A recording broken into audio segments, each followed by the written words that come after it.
Bom dia, amados, graça e paz. Que darei eu ao Senhor? Esse versículo da palavra de Deus me chama muito a atenção e falou muito ao meu coração, porque às vezes temos visto diante das pessoas a ingratidão. Ingratidão é a falta de reconhecimento de benefícios recebidos e deixar de retribuir com aquele que te fez bem as coisas boas que você pode também fazer em troca. Evidentemente, quando fazemos um benefício para alguém, um favor, nós não o fazemos com a intenção de receber algo em troca. Mas é gratificante quando há esse reconhecimento e você pode receber de alguém a honra, a satisfação por algo que você tenha feito. Diz assim a palavra do Senhor, porque a palavra de hoje que eu quero meditar com você fala sobre ingratidão.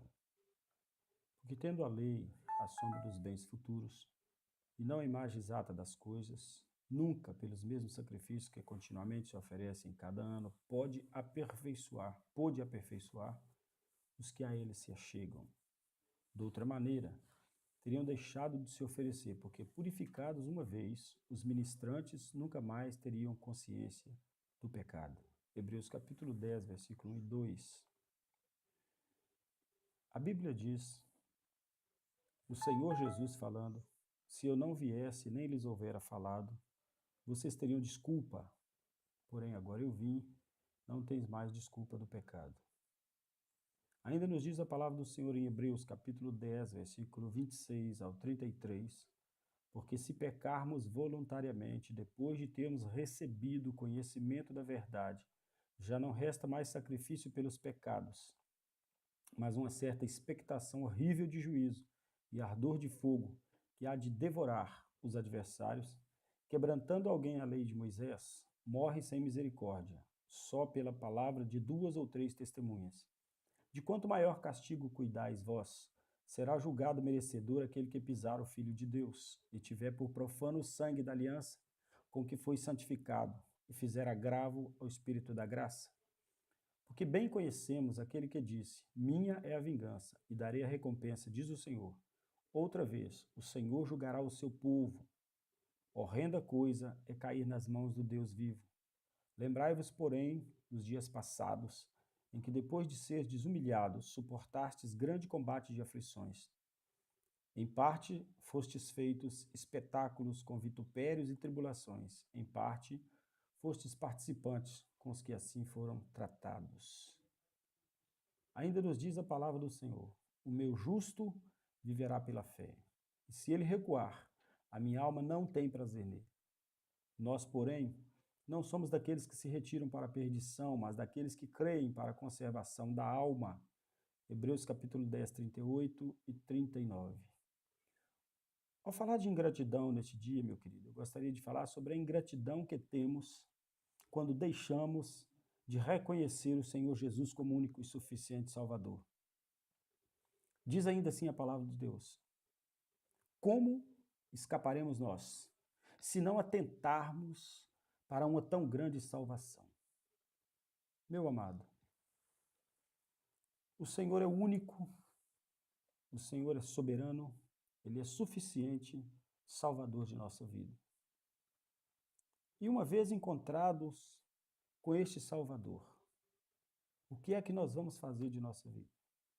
Certa vez, havia um grande incêndio em uma casa e várias pessoas por volta, olhando, pensando, preocupados com o que fazer, bombeiros tentando resolver a situação e começaram a jogar água, acharam que já tinham liberado o incêndio ou eliminado o foco do incêndio, quando na verdade havia ainda uma pessoa lá dentro.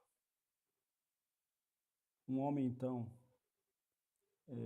desobedecendo até mesmo a ordem dos bombeiros, partiu em desabalada carreira para dentro daquela residência e foi correndo quarto a quarto até encontrar a pessoa que estava lá dentro sofrendo o risco de morte por causa do incêndio.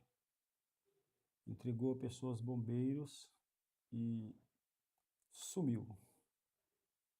Era um ato de bravura, de amor à vida.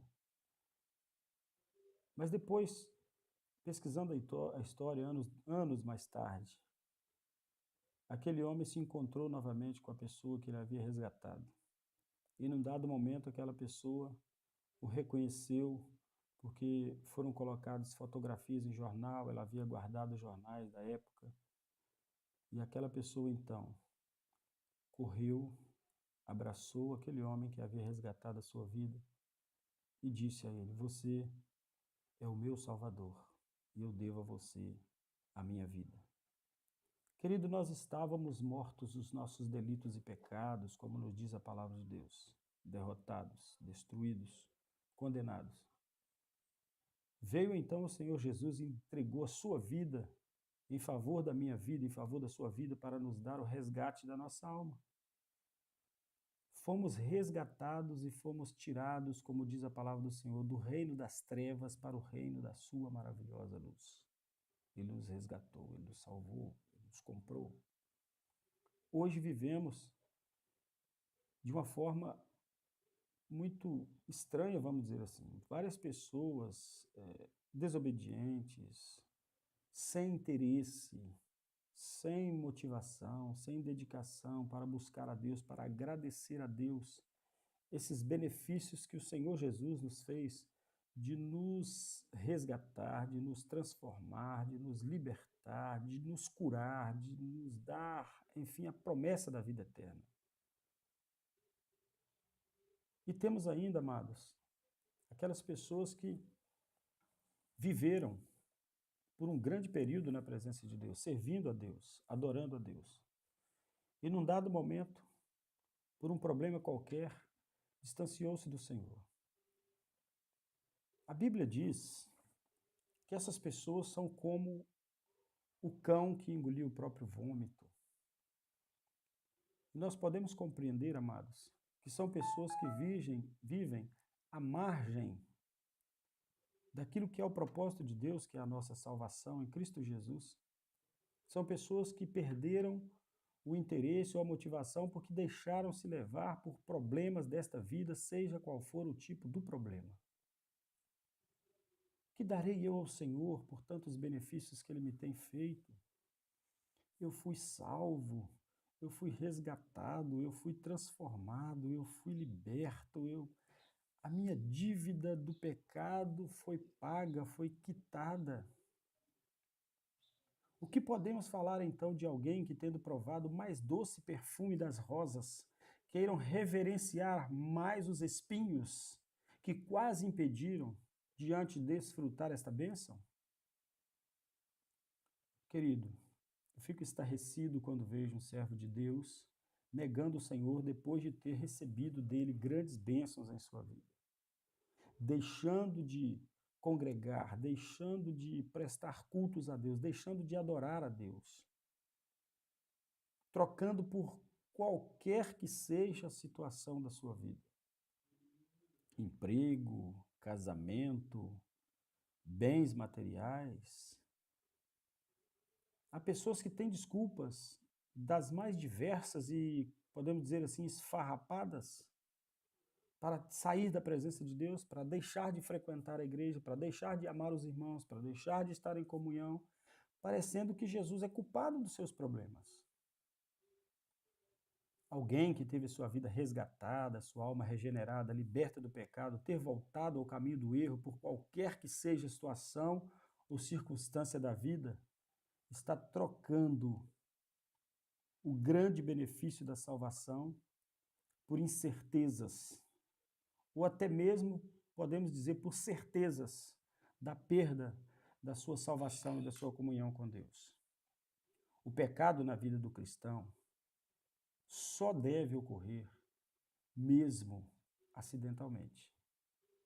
O pecado pode afastar o homem da presença de Deus. Mas isso só pode acontecer como acidente. Ninguém prevê acidente, ninguém programa um acidente, ninguém projeta que vai acidentar. O crente também não pode projetar o pecado. Eu vou deixar por achei o homem da minha vida, achei a mulher da minha vida, achei o carro, o emprego da minha vida, seja o que for. Nada pode substituir. A Bíblia diz: nada poderá nos separar do amor de Deus que está em Cristo Jesus, nem fome, nem morte, nem nudez, nem perigo, nem espada, nem altura, nem profundidade, nada. Nada pode substituir ou valorizar, ou se valorizar acima do amor de Deus para conosco. É lamentável quando vemos uma pessoa que antes fora instrumento de Deus voltar à prática do pecado. Geralmente o faz repetidas vezes, como se nada tivesse antes experimentado de bom na sua vida, como se Deus não tivesse feito nada por ela. E durante anos a fios na igreja, quantas vezes Deus te perdoou, Deus te abençoou, Deus trouxe você de volta. É como diz o belo hino: quem já pisou no Santo dos Santos em outro lugar não pode viver, não sabe viver, não deve querer viver. Temos inúmeras oportunidades na nossa vida e dia a dia temos que aprender a escolher passo a passo o caminho a ser tomado, a decisão. Vivemos de decisões. Quando somos confrontados pelo nosso adversário e temos a possibilidade de cair, precisamos, acima de tudo, entender que vale mais um minuto na presença de Deus que milhares de anos na vida do pecado. Não vale a pena nunca deixarmos quebrar a nossa comunhão com Deus, seja qual for o motivo, pois sabemos que Ele é fiel e, por ser assim, também Ele é imutável e Ele está sempre pronto a nos abençoar e cumprir a sua palavra. Deus não vai mudar a sua característica, ou o seu modo de agir, ou o seu modo de ser, por causa do nosso pecado. Ele continua sendo Deus. Se você deixar a presença de Deus, se você deixou a presença de Deus, Deus continua sendo Deus e Ele está no mesmo lugar, pronto para te trazer de volta. Porém, precisamos ainda compreender que o propósito de Deus em nossa vida é que vivamos justa, sóbria e piamente na sua presença, servindo, adorando, fugindo do pecado, fugindo de toda aparência do mal. E com Ele, vivendo uma vida de serviço em santidade e justiça. Pecado, na vida do homem, ele, como dissemos, deve ser exclusivamente por um ato acidental e praticamente inevitável. Somente aquilo que for inevitável torna-se um acidente. É na vida de quem foi surpreendido pelo adversário e cedeu à tentação, a uma fraqueza da carne, ou um desejo que ele pensava ser melhor. Deus jamais permitirá que um servo seu caia no pecado sem que antes ele venha alerta, o alerta do risco que corre por suas últimas ações para que possa, porventura, estarem concorrendo para esse fim. Quando Deus se manifestou a Caim, e Caim estava prestes a cometer o pecado do homicídio contra seu irmão, ele disse: Caim, o pecado jaz à porta, mas cabe a ti dominá-lo. Deus não vai dominar o pecado contra a sua vida, ele vai dar a você a capacidade de se dominar e lutar e vencer o pecado. É preciso compreender que Deus sempre alerta aqueles a quem Ele ama, como um pai que cuida dos seus filhos, evitando que eles caiam, orientando cada instante para preservar a sua proteção, a salvação, a saúde e a vida. Deus, mais ainda, se dedica a nos livrar de toda espécie de males. A Bíblia diz que o temor do Senhor é princípio da sabedoria e apartar-se do mal é inteligência. Ainda nos diz a palavra do Senhor que o temor do Senhor prolonga os dias de vida. Então, amados, cabe a nós hoje uma pergunta: que darei eu ao Senhor por todos os benefícios que Ele me tem feito? E a resposta está explícita no mesmo texto que o salmista nos coloca, a única e exclusiva condição de presentear ao Senhor com gratidão por tudo que temos recebido dele. Tomarei o cálice da salvação e invocarei o nome do Senhor. Se cedermos ao pecado, estaremos então quebrando a nossa comunhão com Deus e assim perdendo o status de filho, tornando-nos escravizados pelo pecado ou pelo desejo do pecado. Não adianta nada em nossa relação com Deus tentarmos justificar nossas falhas, ou diante do homem querer dizer que fez isso por causa disso, fez isso por causa daquilo. Não, não adianta, não há justificativa para o pecado. Não adianta tentarmos justificar nossas falhas, nossas fraquezas, nossos pecados, alegando situações que possam nos ter levado a isso, culpando alguém ou alguma coisa ou alguma situação. A Bíblia nos orienta a vigiar e orar para que não sejamos surpreendidos pela tentação. Portanto, sabemos o caminho para evitar que qualquer mal nos suceda e nos impeça de mantermos nossa plena comunhão com Deus. Não adianta ficarmos sempre tornando a cair e ter que levantar, tentar levantar de novo, prometer que não vai mais cair, daí a pouco ter que se esforçar para novamente se levantar, parecendo um para Pedro. A Bíblia nos diz que somos casa de Deus, templo de Deus, morada do Espírito Santo de Deus e, portanto, devemos nos portar como filhos de Deus e não como escravos dos nossos desejos, prazeres e pecados. Pois a sua casa, eu, você, convém santidade. E se nos mantivermos como santos e irrepreensíveis, certamente mais depressa alcançaremos a segurança da nossa salvação e a coroa da vida que Ele mesmo nos prometeu. Não faça nada para tentar justificar os seus erros. Faça antes como o filho pródigo fez, chegue-se diante de Deus e diga: Pai, pequei contra o céu, perante ti, já não sou digno de ser chamado teu filho. Mas entenda que Ele jamais vai te deixar sozinho. E como seu pai, Ele sempre vai te chamar: vem, filho amado. Justificar o pecado é pecar de novo, ainda mais consciente que Deus é perdoador, que será sempre uma afronta desmerecer o amor, o carinho de Deus com a nossa vida, se cairmos novamente, pois quem já pisou os santos dos santos em outro lugar não sabe viver. Eu prefiro ficar com a palavra de João, no capítulo 2, versículo 1 até o 6. Meus filhinhos, estas coisas vos escrevo para que não pequeis. E se alguém pecar, temos um advogado com o Pai, Jesus Cristo justo. E ele é a propiciação pelos nossos pecados, e não somente pelos nossos pecados, mas também pelos pecados de todo o mundo. E nisto sabemos e conhecemos se guardamos os seus mandamentos. Aquele que diz, eu conheço e não guarda os seus mandamentos é mentiroso. Nele não está a verdade.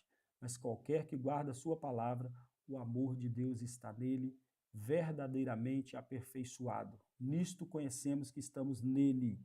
Aquele que diz estar nele, também deve andar como ele andou. Que Deus abençoe o seu dia, meu amado, e você possa refletir nesta palavra e pensar como está a sua vida com Deus. Há um caminho de volta. Há um sinal de retorno para a sua vida. Há um sinal de recomeço. Há uma promessa de vitória para você. Há uma promessa de bênção para a sua vida. Há uma promessa gloriosa de Deus. E hoje Ele está falando com você. Vinde a mim, todos vós que estáis cansados e sobrecarregados, eu vos aliviarei. Tomai sobre vós o meu jugo, porque o meu jugo é suave, o meu fardo é leve. Encontrareis então descanso para as vossas almas. Que darei eu ao Senhor por todos os benefícios que Ele me tem feito? Faça isso neste momento, entregue a sua vida ao Senhor e fale para si mesmo o restante deste versículo. Tomarei o cálice da salvação e invocarei o nome do Senhor. Deus abençoe a sua vida hoje, porque você precisa voltar urgente para os braços de Deus. Nada neste mundo, meu querido, pode substituir e nem mesmo se aproximar do grande amor de Deus com a sua vida. Deus te abençoe hoje e sempre.